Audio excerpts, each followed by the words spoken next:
Hey guys, in this video I'm going to show you how you can open an everyday account with the Commonwealth Bank.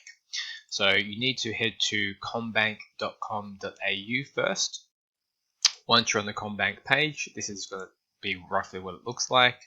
Now from here you're going to go down to banking, and where it says here bank and savings account, click on that option. Then the next page is going to be either a savings account or an everyday account. So this is just going to be an everyday account. We're going to click on this option first. And then once the next page here loads, you're going to click on Open Now for your everyday account.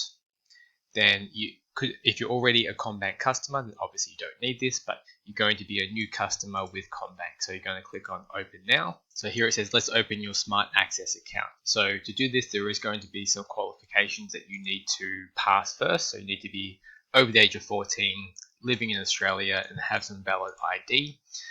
Then you'll need to put in your personal details and then your ID check. So to simply get started, click on Get Started down here.